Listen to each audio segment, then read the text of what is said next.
अच्छा, ये भी जानना चाहेंगे जैसे जो सामान्य लोग रहते हैं वैसे ये जो मिर्गी वाले मरीज हैं ये अपना पढ़ाई, नौकरी, शादी या सामान्य जीवन जी सकते हैं? मिर्गी एक ऐसा बीमारी है, मैं आपको पहले ही बताया हूँ, पूरी तरह से ठीक हो सकता है। मनुष्य अपना पूरी तरह से सामान्य जीवन जी सकता है, परंतु मिर्गी के पेशेंट को परहेज जो बोला वो मानना पड़ेगा, दवाई खाना पड़ेगा। अच्छा, जैसे जो ज़्यादा मोबाइल यूज करते हैं, गेम खेलते हैं, तेज लाइट, इससे बढ़ने की संभावना किसी भी प्रकार की इलेक्ट्रिकल स्टिमुलस जब आँख में जाता है या शरीर के अंदर जाता है, मिर्गी आने का संभावना बढ़ जाता है। तो जितना देर स्क्रीन टाइम बढ़ेगा उतना मिर्गी की संभावना बढ़ जाएगा। जिनको भी मिर्गी के प्रॉब्लम है, जो मिर्गी के मरीज है, उसके परिवार वाले को क्या खास ध्यान रखना चाहिए, क्या कहना चाहेंगे? जिनको मिर्गी आता है उसके परिवार वालों को, और मिर्गी अगर कोई बड़े व्यक्ति को आता है उनको खास करके ये ध्यान रखना है कि गाड़ी, स्पेशली टू व्हीलर नहीं चलाना है। अगर चलाना भी है अपना रिस्क को सोच समझ के चलाना है। शराब पीना नहीं है, तालाब में नहाना नहीं है, नदी में नहाना नहीं है, किसी हाइट वाला जगह में नहीं जाना है, और आग के सामने नहीं रहना है।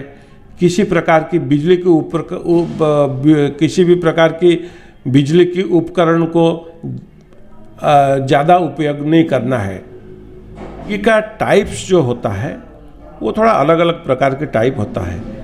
एक टाइप का मिर्गी को बोलते हैं जनरलाइज सीजर, जिसमें टोनिक क्लोनिक मूवमेंट होता है हाथ पैर में, मतलब हाथ पैर अकड़ता है फिर छोड़ता है, फिर अकड़ता है फिर छोड़ता है। एक प्रकार की जनरलाइज सीजर होता है जिसको हम एब्सेंट सीजर होता है, एब्सेंट सीजर बोलते हैं। और एब्सेंट सीजर यूजुअली छोटे बच्चों को होता है, स्कूल गोइंग बच्चों को होता है। एक होता है माइक्लोनिक सीजर। माइक्लोनिक सीजर ज़्यादातर नींद में होता है, झटका टाइप का आता है। और दूसरा एक सीजर होता है जिसको हम फोकल सीजर बोलते हैं। और फोकल सीजर भी एक होता है without impairment of consciousness and awareness, मतलब फोकल सीजर एक साइड का सीजर होता है। उसमें कई बार क्या होता है कि जो अपना इंसान अपना कॉन्शियसनेस अवेयरनेस को बराबर बरकरार रखता है, जिसमें कॉन्शियसनेस और अवेयरनेस इम्पेयर्ड नहीं होता है। दूसरा होता है फोकल सीजर में मोटर और ऑटोनॉमिक कंपोनेंट्स वो इम्पेयर हो जाता है। और तीसरा चीज़ एक होता है ऑरा बोलते हैं हम। ऑरा में सेंसरी और साइकोलॉजिकल कंपोनेंट्स रहता है। तो ऑरा में होता है ये कि मिर्गी आने से पहले मरीज को पता चल जाता है कि मुझे अभी दौरा आने वाला है, उसको समझ में आ जाता है। उस समय कान में कुछ आवाज़ सुनाई देता है, या कुछ चक्कर आता है, या उसको कुछ दिखाई देना लगता है। ये सब इसको ऑरा बोलते हैं, वो मिर्गी आने से पहले होता है।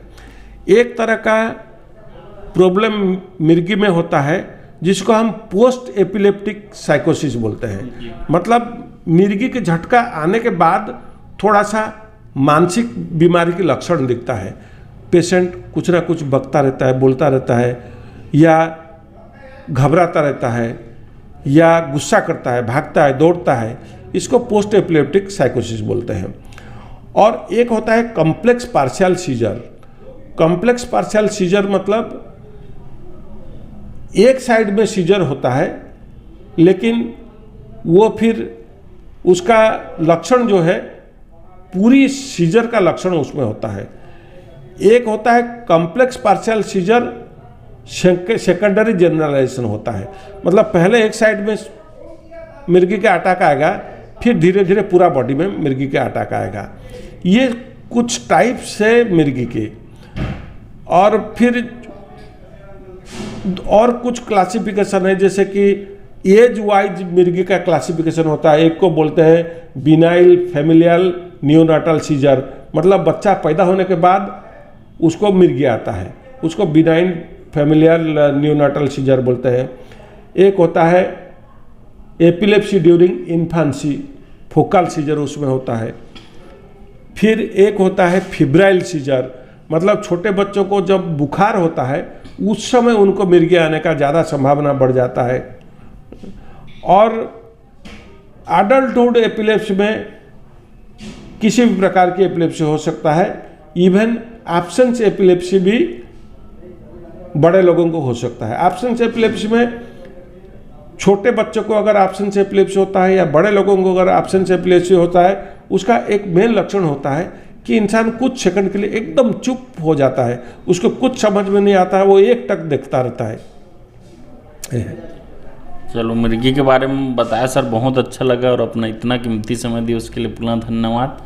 तो साथियों, आज हमारे बीच थे डॉक्टर दिलीप कुमार दास जी, उनसे बात किए, उनसे चर्चा किए मिर्गी के बारे में, लगभग उनके लक्षण, प्रकार और उससे कैसे ठीक हो सकते हैं, पूरे बारे में जानकारी प्राप्त की। उम्मीद है इंटरव्यू आप सभी को काफ़ी पसंद आया होगा। मिलेंगे एक और ऐसे ही कार्यक्रम में, तब तक बने रहें TGB मीडिया में। मैं अमित कुमार, धन्यवाद।